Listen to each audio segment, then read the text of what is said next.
आप सभी को नमस्कार। मेरा नाम है विकास बिश्नोई। मैं ये पूछना चाहता हूं कि क्या अब तसल्ली हो गई? आज से करीब 3 महीने पहले मैंने कुछ रिपोर्ट्स बनाई थी देवेंद्र बुडिया को लेकर, उस देवेंद्र बुडिया को लेकर जो बिश्नोई महासभा का अध्यक्ष रह चुका है, पूर्व अध्यक्ष, जिसके ऊपर हरियाणा के आदमपुर विधानसभा यानी कि आदमपुर तहसील की एक बिश्नोई समाज की बेटी ने दुष्कर्म करने के आरोप लगाए थे। आरोप इतने गंभीर थे कि उस बेटी ने कहा कि उसके साथ केवल एक बार नहीं, बार बार दुष्कर्म किया गया है, और वो भी उस शख्स के द्वारा जिस शख्स को बिश्नोई समाज सर्वे सर्वा मानता रहा। महासभा प्रधान के पद की आड़ में उस शख्स ने न जाने कितनी बच्चियों के साथ गलत किया। ये मैं इसलिए कह रहा हूं कि जब आरोप लगाए गए तो उसी देवेंद्र बुडिया ने मुक्तिधाम मुकाम में यानी कि नोखा में गुरु जम्बेश्वर भगवान को साक्षी मानकर कहा था कि अगर मैं गलत हूं तो मेरा न्याय मेरे गुरु महाराज करेंगे, यानी कि गुरु जम्बेश्वर महाराज करेंगे। लेकिन शायद देवेंद्र बुडिया ये भूल गए थे कि गुरु महाराज केवल उनके नहीं है, वो उन सबके हैं जो बिश्नोई हैं, जो उनको मानते हैं, उन सबके और सबके साथ न्याय करते हैं। इसे संयोग कहें या और कुछ, कि जो सबसे बड़ी अदालत है देश की, जो सर्वोच्च अदालत है सुप्रीम कोर्ट, वहां से जो याचिका रद्द हुई है अग्रिम जमानत की, वो भी 29 तारीख को हुई है, यानी कि 29 अप्रैल।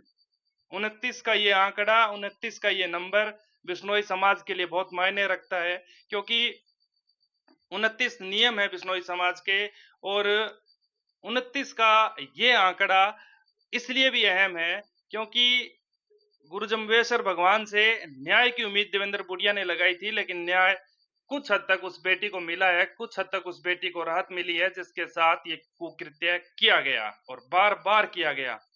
जब मैंने इस मामले को उठाया, और वो पहला शख्स मैं हूं बिश्नोई समाज का, मान लीजिए, या फिर पत्रकार के हैसियत से मुझे मान लीजिए, वो पहला पत्रकार और समाज का शख्स मैं हूं जिसने पहले दिन से इन धाराओं को पढ़कर यह कहा था कि देवेंद्र बुडिया की जमानत ना तो सेशन कोर्ट से होगी, ना हाई कोर्ट से होगी, और ना ही सुप्रीम कोर्ट से होगी।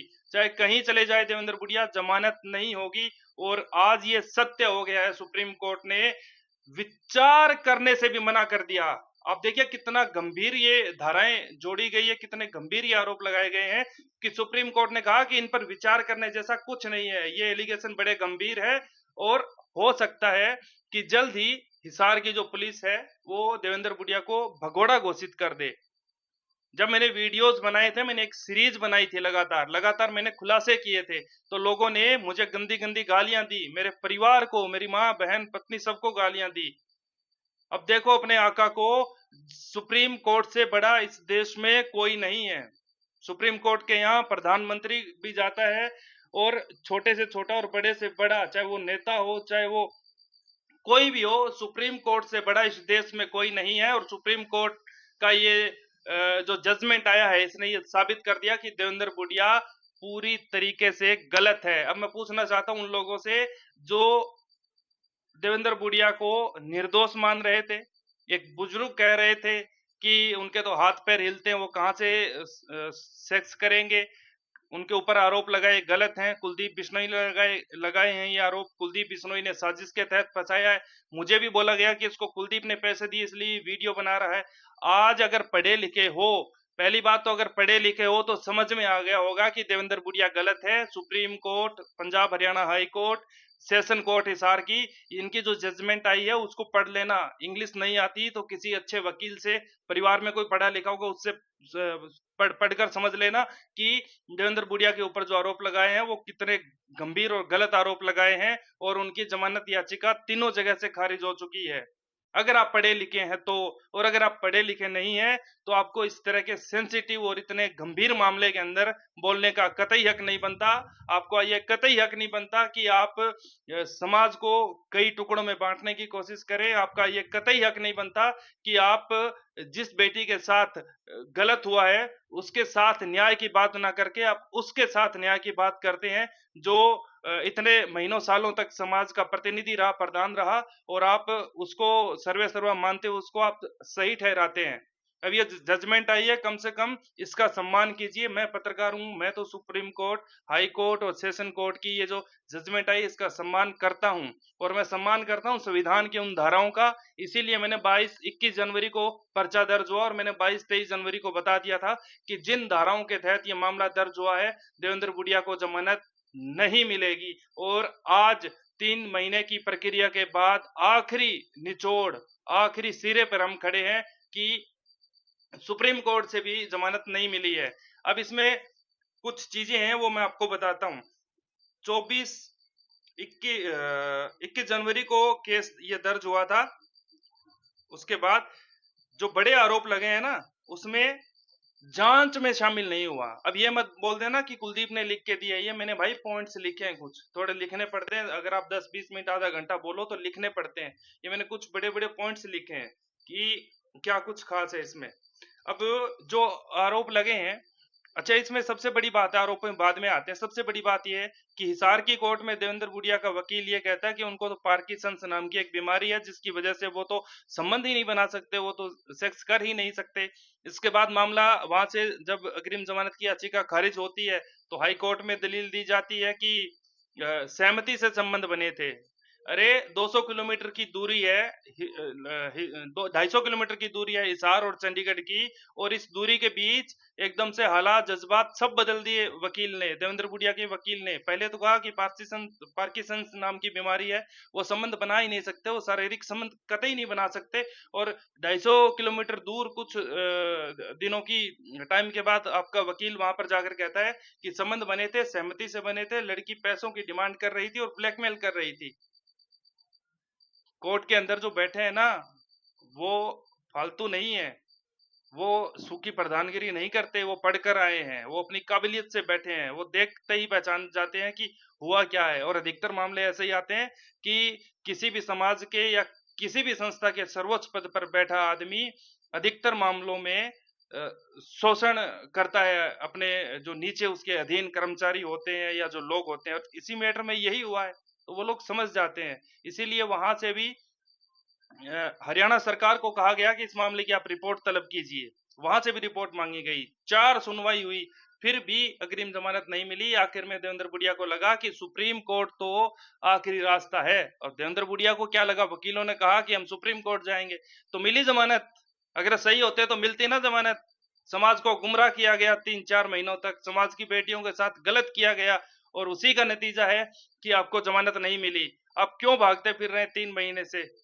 क्यों सामने नहीं आ रहे? क्यों आपका जो मोबाइल नंबर है, मोबाइल फोन नंबर बंद आ रहा है, मोबाइल फोन बरामद नहीं हो रहा? क्यों आप जांच में सहयोग नहीं कर रहे? अगर आप सही होते तो आप जांच में सहयोग करते, तो हो सकता है कि थोड़ी बहुत जो इज्जत आपकी रही है, वैसे तो नहीं रही, लेकिन कुछ इज्जत आपकी बच जाती है। अगर आप जांच में सहयोग करते तो कम से कम समाज ये मानता कि ठीक है, अगर ये गलत होता तो ये जांच में क्यों जाता, ये सही है इसलिए जांच में जा रहा है। और अब तो आप छिपे छिपे घूम रहे हैं, आप सामने भी नहीं आए। आपने 2-3 दिन तक फेसबुक पर लाइव आकर, फेसबुक पर इमोशनल वीडियो बनाकर, ड्रामा रचकर आपने समाज को पागल बनाने की कोशिश की देवेंद्र बुडिया। लेकिन अब ये जो जजमेंट आई है, इससे समाज आपके झांसे में नहीं आएगा, ना कि आपके किसी परिवार के सदस्य के झांसे में आएगा। क्योंकि सुप्रीम कोर्ट, हाई कोर्ट, ये इनकी जो जजमेंट आई है ना, ये हवा में जजमेंट नहीं आई है। ये पूरी स्टडी की गई है, पूरा केस स्टडी किया गया इस बेटी के साथ क्या क्या हुआ। और अगर आपका मोबाइल फोन बरामद होता, अगर आप खुद जांच में सहयोग करते, तो हो सकता है और बड़े खुलासे होते। लेकिन आप में खोट है, आप गलत है, आपको आपको सब पता है कि आपने गलत किया है। इस एक केस के चक्कर में कई परतें ना उखड़ जाए, ये भी आपको पता है, इसीलिए आप जांच में सहयोग नहीं कर रहे हैं। अगर आप सच्चे होते तो आप जांच में सहयोग करते।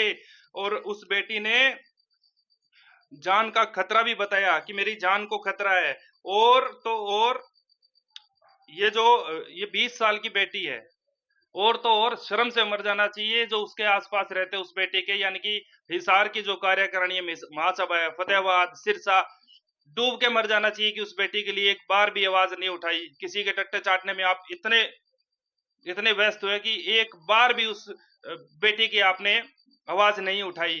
अब देख लिया, अब सुप्रीम कोर्ट का फैसला आ गया, अब तो शर्म कर लो, अब तो न्याय की उस लड़की के लिए लड़ाई लड़ो आप सब लोग मिलके। 5 फरवरी को हिसार सेशन कोर्ट से इसकी जमानत याचिका खारिज हुई थी। उसके बाद लुकआउट नोटिस जारी किया गया था और 21 अप्रैल को वहां से ये जो धाराएं लगाई गई है ना, ये मैंने 3 महीने पहले ही बता दिया था कि नॉन बेलेबल धाराएं हैं, ये बहुत गंभीर धाराएं हैं। कोई हल्के में लेता हो, चाहे वो बुढ़िया का समर्थक हो चाहे विरोधी हो, कोई हल्के में लेता हो कि केवल राजनीतिक साजिश से ये धाराएं लग जाती है, ऐसा नहीं है। पुलिस वालों को भी जवाब देना पड़ता है। अगर गलत होती है तो उस लड़की को भी जवाब देना पड़ता कि उसने गलत धाराएं क्यों जुड़वाई। लेकिन अब ये जो सिस्टम चल रहा है ना, सब सच सामने आ रहा है कि इसमें केवल और केवल अगर कोई दोषी है तो वो देवेंद्र बुडिया है। कुलदीप बिश्नोई पर आरोप लगाए गए कि कुलदीप बिश्नोई को संरक्षक पद से हटाया गया, बिश्नोई रतन वापस लिया गया, इसलिए उसने साजिश के तहत देवेंद्र बुडिया को फंसाया है। हो गया ना, दूध का दूध पानी का पानी। किसने फंसाया है? कुलदीप बिश्नोई ने फंसाया है। कुलदीप बिश्नोई सोया था क्या उस लड़की के साथ जाके? कुलदीप बिश्नोई ने उसको चंडीगढ़ जयपुर बुलाया था क्या? उसको जयपुर ये फ्लैट पे बुलाया था क्या सिविल लाइंस में? उसको कुलदीप बिश्नोई के पीए का नाम गौरव है क्या? वो लड़की सब कुछ बता रही है। अरे कुछ तो शर्म करो। एक बेटी, 20 साल की बेटी के साथ नौकरी के नाम पर गलत हुआ है और आप बजाय उस बेटी का साथ देने के आप एक दुष्कर्मी का साथ दे रहे हो। कुछ तो शर्म करो। उल्टा मुझे उल्टा सुल्टा बोलने आ जाते हैं। मुझे बोलने से कुछ नहीं होगा। मैं तो ये भी कहता हूं कि शुक्र अंडरग्राउंड है और जिन जिन की बच्चियां ऐसे पढ़ रही है, जिनको विदेश भेजने का लालच दिया गया है, थोड़ा ध्यान रखो। क्योंकि किसी आज के जमाने में तो वैसे भी माहौल इतना खराब है, बेटियां सुरक्षित नहीं है। सबको ध्यान देना चाहिए अपनी बेटियों पर, अपने परिवार पर। किसी किसी भी वो केवल देवेंद्र बुडिया नहीं, वो किसी और नाम से भी हो सकता है, तो किसी पे भी भरोसा नहीं करना चाहिए। अगर दोषी नहीं है तो भागते क्यों फिर रहे हैं? एक तो ये सवाल का अगर इसके समर्थक इस वीडियो में कमेंट करते हैं, सबसे पहले इस सवाल का जवाब दे कि भागता क्यों फिर रहा है? कोई भी बयान क्यों नहीं दे रहा? कुलदीप का नाम क्यों ले रहा है? फोन क्यों बंद आ रहा है?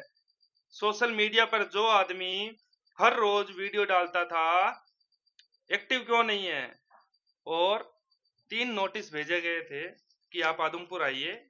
जब मामला दर्ज हुआ तो देवेंद्र जी आप आए क्यों नहीं? अगर आप इतने ही सच्चे हैं तो आप आए क्यों नहीं? कुल मिलाकर बात यह है कि जिन गुरु जम्बेश्वर भगवान के सामने लोगों को, बिश्नोई समाज के लोगों को पागल बनाने की कोशिश की गई थी, उसी जम्बेश्वर भगवान ने 29 तारीख को सुप्रीम कोर्ट का ये जो फैसला आया है ना, ये एक संदेश है गुरु महाराज की तरफ से, ये गुरु जम्बेश्वर भगवान की तरफ से संदेश है कि मेरे घर में देर है अंधेर नहीं है, मेरे घर में न्याय है अन्याय नहीं है।